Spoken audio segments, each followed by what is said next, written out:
आपके जीवन में क्या खुशियां और सफलता लेकर आएगा, यह इस एक फूल पर भी निर्भर करता है। आज हम बात करेंगे गुड़हल के फूल के ऐसे चमत्कारी उपाय के बारे में जो चैत्र नवरात्रि के पहले दिन करने से धन, सुख, मनोकामना और सकारात्मक ऊर्जा सब कुछ प्राप्त हो सकता है। वीडियो को पूरा जरूर देखिए क्योंकि अंत में एक गुप्त नियम बताया जाएगा। दोस्तों, गुड़हल का फूल मां दुर्गा, मां लक्ष्मी, मां काली और माता पार्वती को अत्यंत प्रिय है। शास्त्रों के अनुसार चैत्र नवरात्रि के पहले दिन गुड़हल का उपाय पूरे वर्ष का भाग्य बदल सकता है। 1 जनवरी 2026 को सुबह स्नान करके एक ताजा लाल गुड़हल का फूल लें, मां दुर्गा, मां लक्ष्मी की फोटो या मूर्ति पर चढ़ाएं और यह मंत्र बोलें, एयूएम श्री महादुर्गा मां लक्ष्मी या नमः 11 बार। इसके बाद दीपक जलाएं। फायदा, धन की रुकावट दूर, घर में दुर्गा मां लक्ष्मी का वास, आर्थिक स्थिति मजबूत होगी। अगर नौकरी में परेशानी है या व्यापार नहीं चल रहा तो 5 लाल गुड़हल के फूल लाल कपड़े में बांधकर पूजा स्थान में रखें। हर गुरुवार धूप दिखाई। इससे आपको क्या फायदा होगा? प्रमोशन के योग, व्यापार में बढ़ोतरी, रुका पैसा वापस। उपाय 3, मनोकामना पूर्ति टोटका। एक लाल गुड़हल का फूल लें, अपनी मनोकामना मन में बोलें और उसे बहते जल में प्रवाहित करें। फायदा, सच्चे मन से की गई इच्छा जल्दी पूरी होने लगती है। नकारात्मक ऊर्जा घर से कैसे दूर करें? सुबह घर के मुख्य द्वार पर 3 गुड़हल के फूल रखें, शाम को हटा दें। फायदा, बुरी नजर दूर, घर में शांति, सकारात्मक माहौल। उपाय 5, पति प्रेम और वैवाहिक सुख। शुक्रवार के दिन 2 गुड़हल के फूल माता पार्वती को अर्पित करें। फायदा, झगड़े खत्म, प्रेम बढ़ता है, वैवाहिक सुख आपको मिलेगा। दोस्तों, अगर यह वीडियो आपको अच्छा लगा हो तो लाइक, शेयर और सब्सक्राइब जरूर करें। कमेंट में लिखिए जय माता दुर्गा, मां लक्ष्मी। चैत्र नवरात्रि 2026 में मां दुर्गा, मां लक्ष्मी आपके घर में सदा वास करें। यह कोई साधारण पौधा नहीं है बल्कि भगवान का दिया हुआ एक अनमोल वरदान है। आप इसे अपने आसपास कहीं भी देख सकते हैं, कभी बगीचों में, कभी घरों के आंगन में तो कभी किसी मंदिर के पास। यह पौधा जितना सुंदर और आकर्षक होता है उतने ही इसके अद्भुत फायदे भी हैं। खासकर जब बात पूजा पाठ की आती है तो यह फूल देवी देवताओं को अर्पित करने के लिए सबसे ज्यादा उपयोग किया जाता है।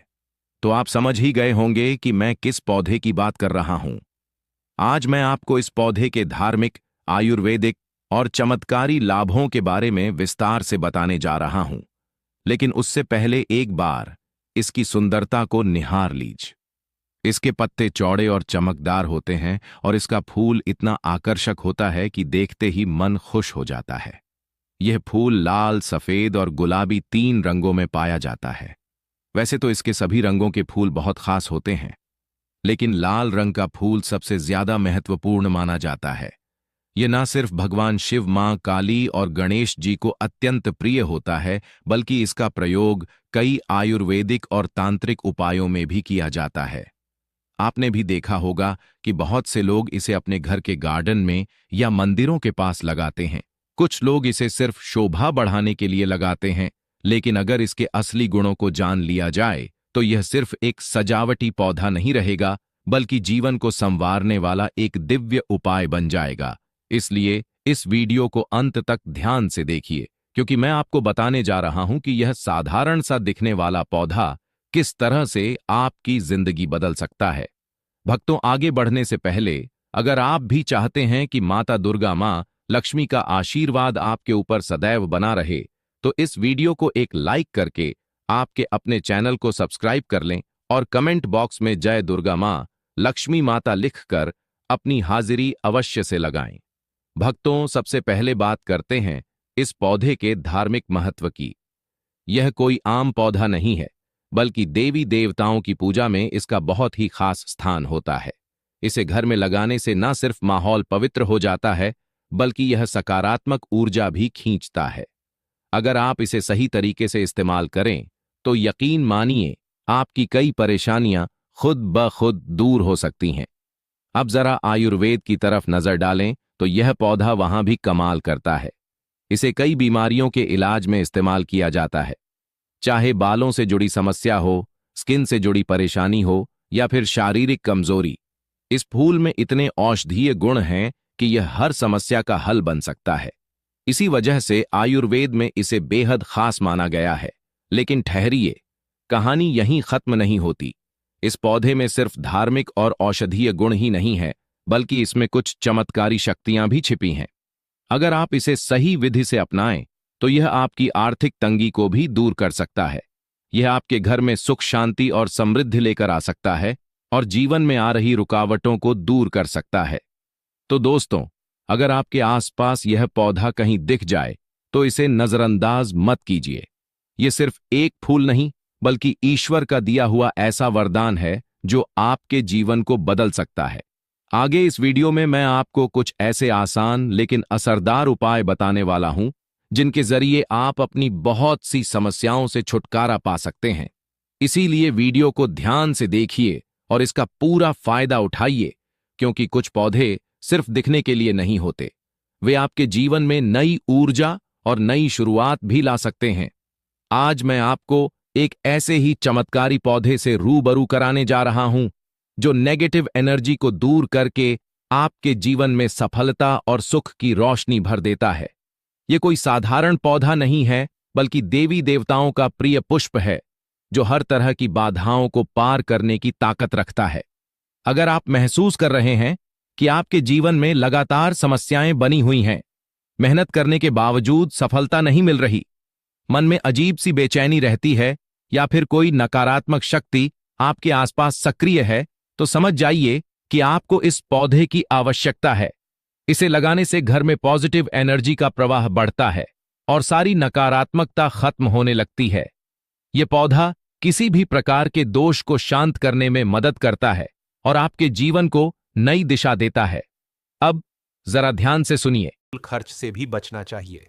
इन सभी चीजों का आपको अगर बैलेंस आ जाता है, तो इससे जीवन में माता लक्ष्मी की कभी भी कमी नहीं होती है। अब इन सभी बातों को सुनने के बाद आप इस खास प्रयोग को जान ले कि जो करेंसी होती है, जिन सिक्कों से आप सामान खरीदते हैं, जिन पैसों से सामान खरीदते हैं, वह भी माता लक्ष्मी का ही एक स्वरूप है। तो आपको एक कोई भी 10 रुपये का सिक्का ले लेना है। अगर 10 रुपये के सिक्के के स्थान पर चांदी का सिक्का लिया जाए तो ज्यादा अच्छा है। बस आपको करना यह है कि अष्टगंध से, या फिर अगर अष्टगंध नहीं मिल पाती है तो केवल कुमकुम से या फिर सिंदूर से, उस सिक्के पर अपना नाम आपको लिख देना है। जो भी व्यक्ति यह चाहता है कि उसके जीवन में धन का लगातार फ्लो बढ़ता ही चला जाए, तो बस उसी व्यक्ति को अपना नाम ही लिखना है। और यह बात भी ध्यान रखनी है कि इस प्रयोग को केवल वही कर सकता है जो अपने लिए करता है। अगर आप चाहते हैं कि दूसरे के लिए इस प्रयोग को कर दें, तो ऐसा नहीं हो सकता है। इस प्रयोग को स्वयं करना पड़ता है, तभी इसके लाभ मिल पाते हैं। तो आपको सिक्के पर नाम लिखने के बाद सिंदूर से इस सिक्के को माता लक्ष्मी के चरणों में अपने घर के मंदिर में रखकर इस मंत्र का जाप करना है, ओम कमला कमल वासिनी स्वाहा। बस इस मंत्र का आपको 11 माला जाप कर लेना है। आपको बता दें कि माता कमला तंत्रोक्त लक्ष्मी कहे जाते हैं, यानी कि जिस भी व्यक्ति पर माता कमला की कृपा हो जाए, तो ऐसा व्यक्ति संपूर्ण प्रकार की लक्ष्मी को सिद्ध कर लेता है। जैसा कि हमने इस वीडियो में बताया है कि माता लक्ष्मी के केवल एक ही रूप नहीं होता है, केवल पैसों का रूप नहीं होता है, बल्कि अनेक रूप उनके होते हैं। अगर पैसे हो लेकिन पैसों के साथ सुख ही आपके जीवन में ना हो, सुख आपके मन में ही ना हो, तो ऐसे में पैसा खर्च करके भी आप सुख को अनुभव नहीं कर सकते हैं। सुख होना भी एक प्रकार की अमीरता कहीं जाती है, बल्कि शास्त्रों में तो ऐसा कहा गया है कि सुख से बड़ा कोई भी धन नहीं है। सुख, आनंद और वैभव, ऐश्वर्य जिस व्यक्ति के मन में है, जिस व्यक्ति के मन में शांति है, बस वही व्यक्ति सबसे ज्यादा अधिक अमीर है। तो ऐसा नहीं है कि केवल पैसों की आपको कामना रखनी चाहिए। आपका मुख्य गोल सुख की ओर होना चाहिए, शांति की ओर होना चाहिए। क्योंकि अगर आपके पास बहुत ज्यादा अधिक पैसे हो भी जाते हैं, लेकिन सुख और शांति नहीं है, तब भी आप उस पैसे का कोई भी लाभ नहीं उठा सकते हैं। जिन लोगों के पास पैसा नहीं होता है, उन्हें तो यह लगता है कि अगर उनके पास पैसा आ जाए तो उन्हें सुख मिल जाएगा। लेकिन जब जिन लोगों के पास पैसा ऑलरेडी पहले से है बहुत सारा, उनके पास मन में जब सुख नहीं होता है, वह हर तरफ केवल सुख की तलाश में रहते हैं। जिस प्रकार एक निर्धन पैसे की तलाश में रहता है, उसी प्रकार एक अमीर भी सुख की और शांति की तलाश में रहता है, तो उसके मन में भी निर्धनता रहती है। वह भी एक रूप से बहुत बड़ा गरीब हो जाता है। तो इसीलिए संपूर्ण प्रकार की लक्ष्मी को सिद्ध करना बेआवश्यक है, और यह केवल माता कमला की कृपा से प्राप्त होता है। तो आपको इस मंत्र को ध्यान से फिर से एक बार सुन ले। ओम कमला कमलवासिनी स्वाहा 11 माला। इस मंत्र का जाप करने के बाद आपको करना यह है कि इस सिक्के को एक दिन के लिए माता लक्ष्मी के चरणों में रखना है और अगले दिन इस सिक्के को उठाकर इस सिक्के को अपने घर की छत पर, या फिर अगर आपके घर में छत नहीं है, आप किसी फ्लैट में रहते हैं, तो आप बालकनी में भी इस प्रयोग को कर सकते हैं। बालकनी में इस सिक्के को रखकर आपको ऐसे इसे रखना है कि आपका जहां पर नाम लिखा हुआ है वहां पर चांद की रोशनी पड़नी चाहिए। बस इस प्रकार आपको यह प्रयोग करना है। अगर यह चांदी का सिक्का होगा तो इसका प्रभाव, यानी कि इस प्रयोग का प्रभाव डबल रूप से होने लग जाएगा। लेकिन 1 रुपये के सिक्के पर भी आप कर सकते हैं, क्योंकि यह भी एक माता लक्ष्मी का ही स्वरूप है। तो आपको चांद की रोशनी में इस सिक्के को रखना है और सूरज की किरणों को पड़ने से पहले इस सिक्के को उठाकर वापस माता लक्ष्मी के चरणों में इस सिक्के को रख देना है। फिर अगले दिन आपको फिर से चांद की रोशनी में इसे रख देना है और सूरज की रोशनी से पहले ही इस सिक्के को उठा लेना है। यानी कि कुल मिलाकर आपको सूरज की रोशनी उस सिक्के पर नहीं पड़ने देनी है, केवल चांद की रोशनी आपको। चैनल में जानिए सब कुछ, वो भी विस्तार पूर्वक से। अंत में बताएंगे कन्या पूजन कैसे करें और क्या है शुभ मुहूर्त। इस खूबसूरत वीडियो को लाइक जरूर करें। आज का वीडियो बहुत ही सुंदर है, आपको कहीं भी जाने की आवश्यकता नहीं पड़ेगी। समस्त जानकारी, नवरात्रों की पूरी जानकारी इस वीडियो में है। खासकर कन्या पूजन कैसे करना है, सप्तमी कब है, अष्टमी कब है, नवमी कब है, समस्त जानकारी इस वीडियो में हम आपको दे रहे हैं। दोस्तों, जो भक्त सच्चे दिल से माता रानी की पूजा आराधना करते हैं और उनकी भक्ति में लीन हो जाते हैं, तो माता रानी उनकी सच्ची भक्ति से उनकी पुकार अवश्य सुनती है और जो इच्छाएं उसके मन में होती है तो माता रानी उसे वो सब कुछ देती है जो उसको चाहिए होता है। माता लक्ष्मी दोनों हाथों से धन की वर्षा करती है। मां दुर्गा उसी पर अपनी कृपा दृष्टि बनाती है जो नवरात्रों में खास तौर पर माता की सेवा में लग जाता है। देखिए, माता की सेवा में आपको बिल्कुल भी कंजूसी नहीं करना है। दिल खोलकर माता रानी की सेवा करें, जितना हो सके मां को प्रसन्न करने में लग जाए। साल भर के इस त्योहार में माता धरती पर आती है और उसी पर कृपा दृष्टि बनाती है। जो माता को सच्चे हृदय से प्रसन्न करता है उसे रंक से राजा बनाकर ही जाती है। फिर चाहे वो राजा हो या भिखारी, मां की नजरों में वो सबसे बड़ा है जिसकी भक्ति में प्रेम, आस्था और मां के प्रति सच्ची लगन हो। इसीलिए मां की भक्ति में आनाकानी ना करें। दोस्तों, एक बार सच्चे हृदय से कमेंट बॉक्स में लिखे जय माता दी और हमारे चैनल को स्माइल फैमिलीज को सब्सक्राइब करके बेल आइकॉन जरूर दबाएगा और कमेंट बॉक्स में अपनी राशि भी डाल दीजिएगा। यदि आपकी राशि के अनुसार हमारे पास कोई उपाय होगा तो वह आकर हम आपके कमेंट में बता देंगे।